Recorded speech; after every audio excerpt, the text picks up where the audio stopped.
¿Qué tal, amigos? Muy buenas tardes. Les saluda de nuevo Natán, aquí en su espacio amigo, Nuestra Experiencia TEA, en una nueva entrega de esta sección que hemos titulado Cápsulas Antiapologéticas, en el cual nuestro objetivo es refutar los diversos bulos que la retórica cristiana ha propagado en el mundo en su afán de ganarse la mayor cantidad de personas posibles para la causa del Evangelio.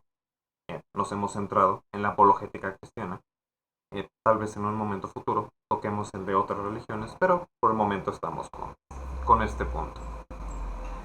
El día de hoy vamos a discutir una acusación que continuamente se hace a las personas, a los académicos que estudian los textos sagrados, las escrituras, léase la Biblia hebrea, mal llamada por los cristianos Antiguo Testamento, y el así llamado Nuevo Testamento, Evangelios, Epístolas de Pablo, Epístolas juánicas, Epístolas de Pedro, etcétera, desde una perspectiva no confesional. Esta acusación radica en que se señala que estos académicos citan a conveniencia a la Biblia, es decir, que eligen de una manera selectiva y tendenciosa qué pasajes van a citar para que sustenten sus puntos de vista y mediante este sesgo selectivo se dejan de lado aquellos otros pasajes que van en contra del punto de vista que se quiere exponer. Bueno, básicamente esta afirmación surge de una ignorancia profunda acerca de lo que es una distinción fundamental dentro de la academia, que es la distinción o diferencia entre el enfoque devocional y el enfoque histórico crítico para el estudio de las escrituras. Explico qué es cada uno de estos. El enfoque devocional es básicamente el que todos hemos tenido y todos hemos practicado de niños cuando nos han mandado al catecismo o cuando ya no tan niños nos han mandado a recibir una doctrina, una preparación para casarnos, por ejemplo, o recibir nuestra confirmación. Y ese es el estudio devocional.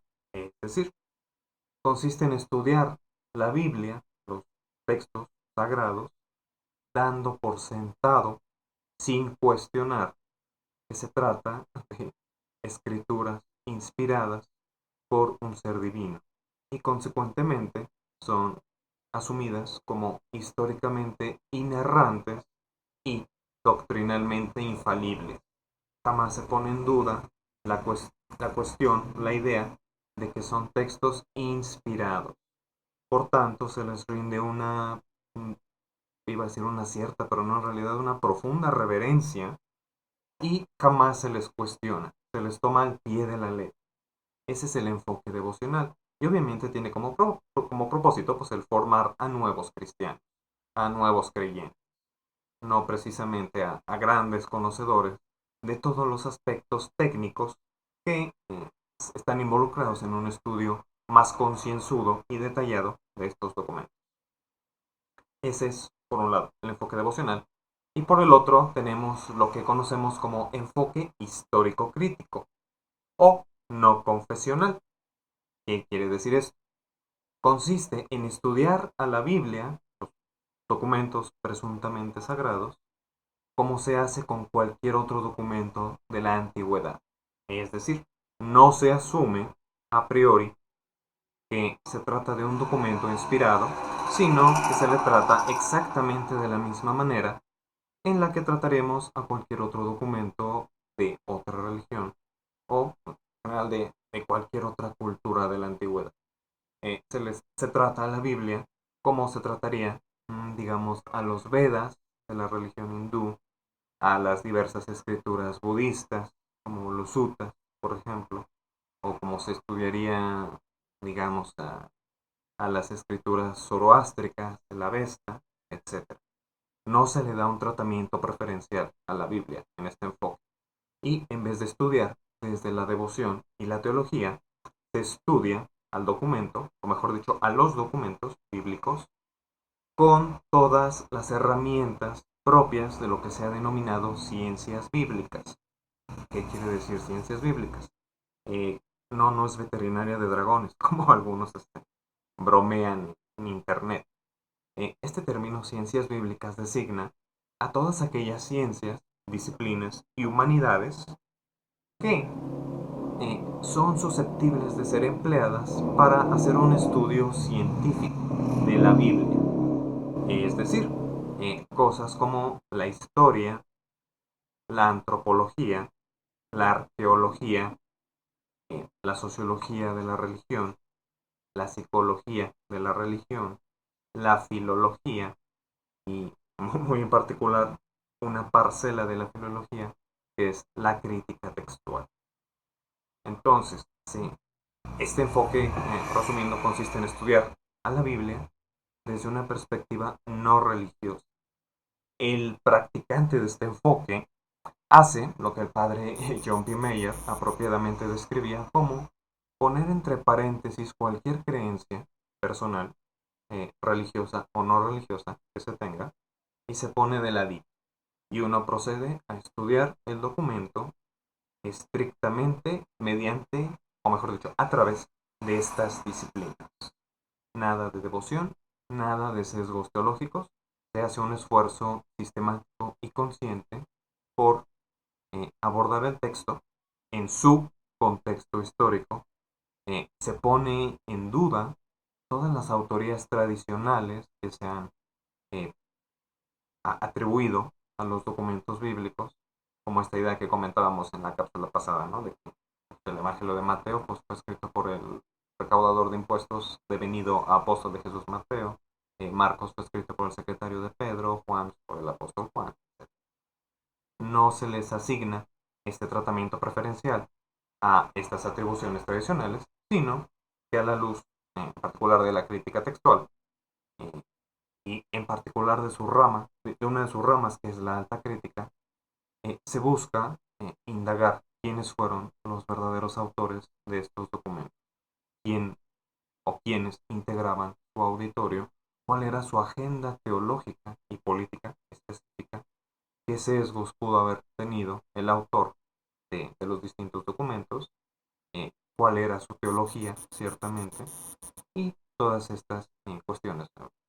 Dónde se redactó, en qué fecha se redactó, es un documento que se hizo de una sola o es un documento que reúne a varias fuentes y a varios documentos y los conforma en uno solo, etcétera. Todos estos detalles técnicos que pues no nos tienden a enseñar mucho en la escuelita dominical, ¿verdad?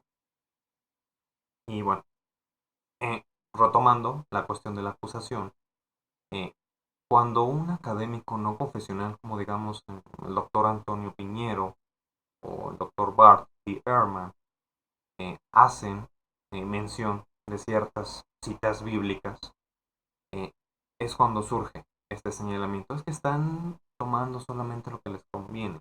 Y no, lo que se está haciendo es que se citan pasajes, en el caso concreto del estudio del Jesús histórico, que es lo más popular, se citan pasajes que, a la luz del enfoque histórico crítico, tienen visos de historicidad. ¿Por qué?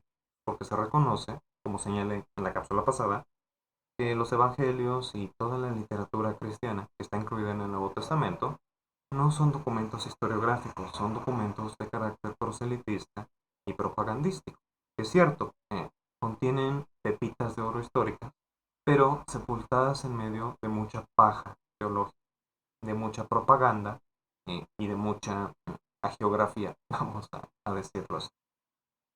Entonces, en el estudio contemporáneo, histórico crítico, hay dos enfoques que predominan en el momento presente, que son, por una parte, el enfoque, vamos a decirlo así, de los criterios de historicidad y por el otro, el enfoque de los patrones recurrentes.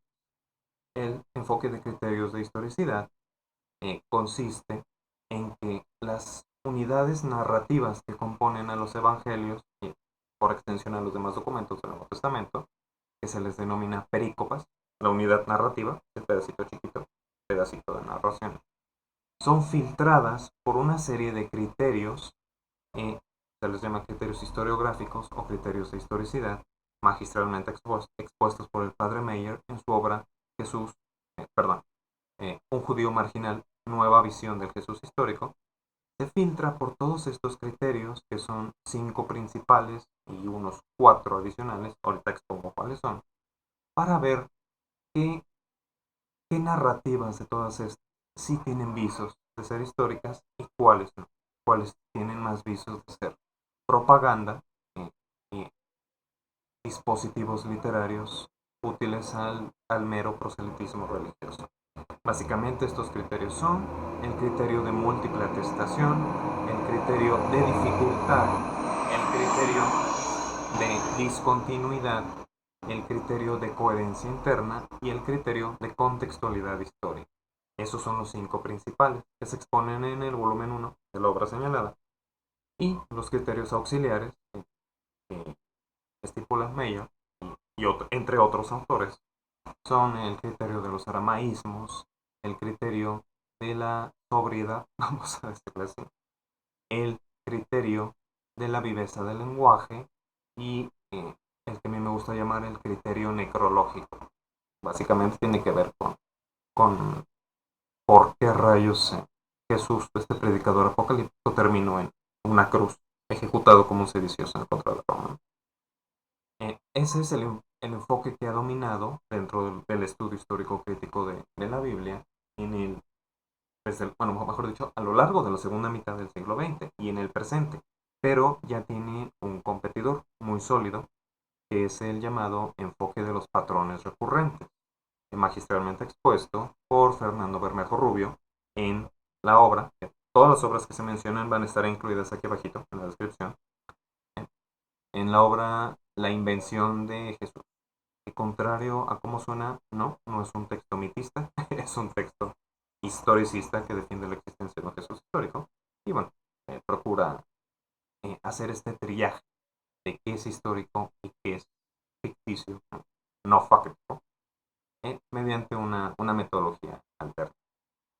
Incluso existe todavía un tercer competidor, tercer enfoque, que es muy reciente también, y se lo debemos al gran académico Dennis MacDonald, que es el Mimesis Criticism, o crítica de mimesis.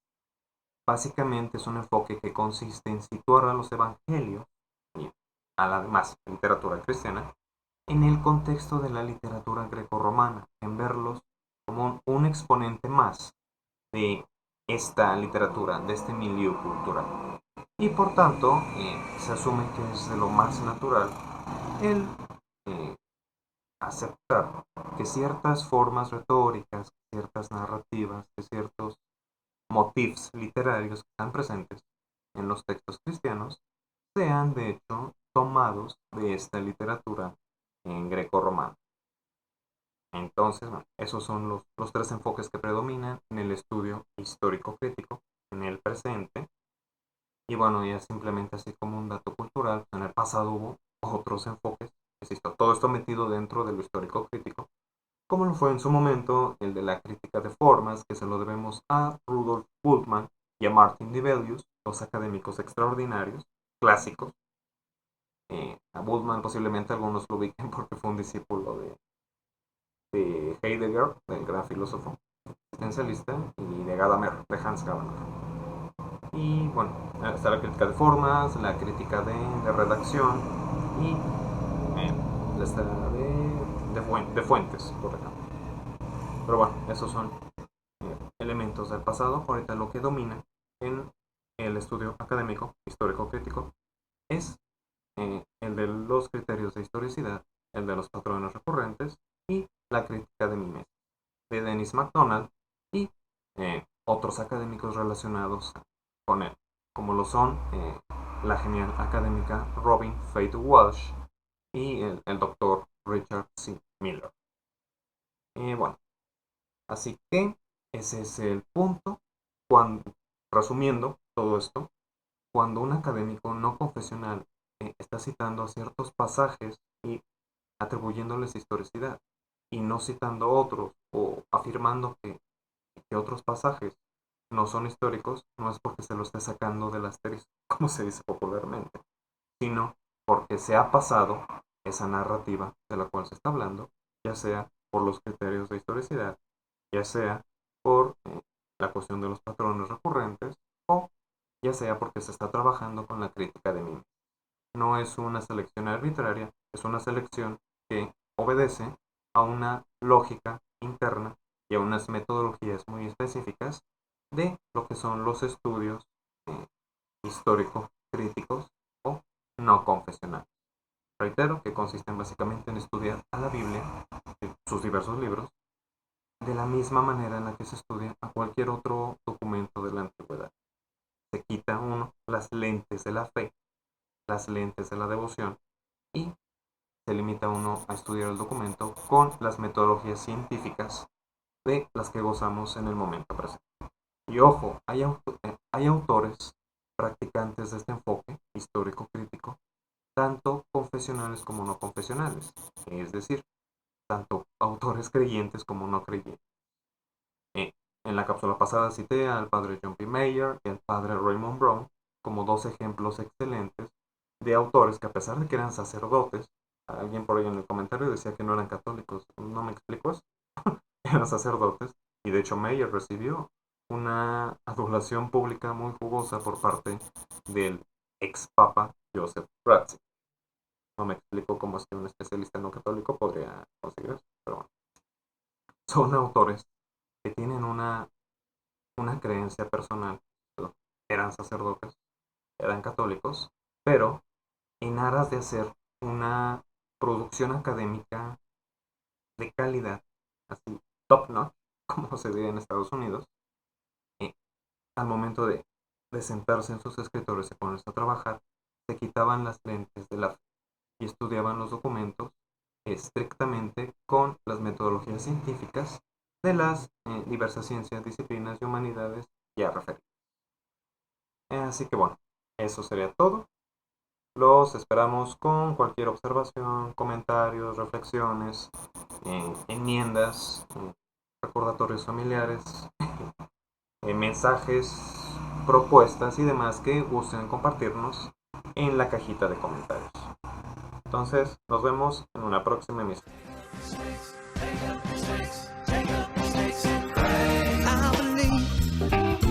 In the Bible signs, taking up serpents and drinking strychnine.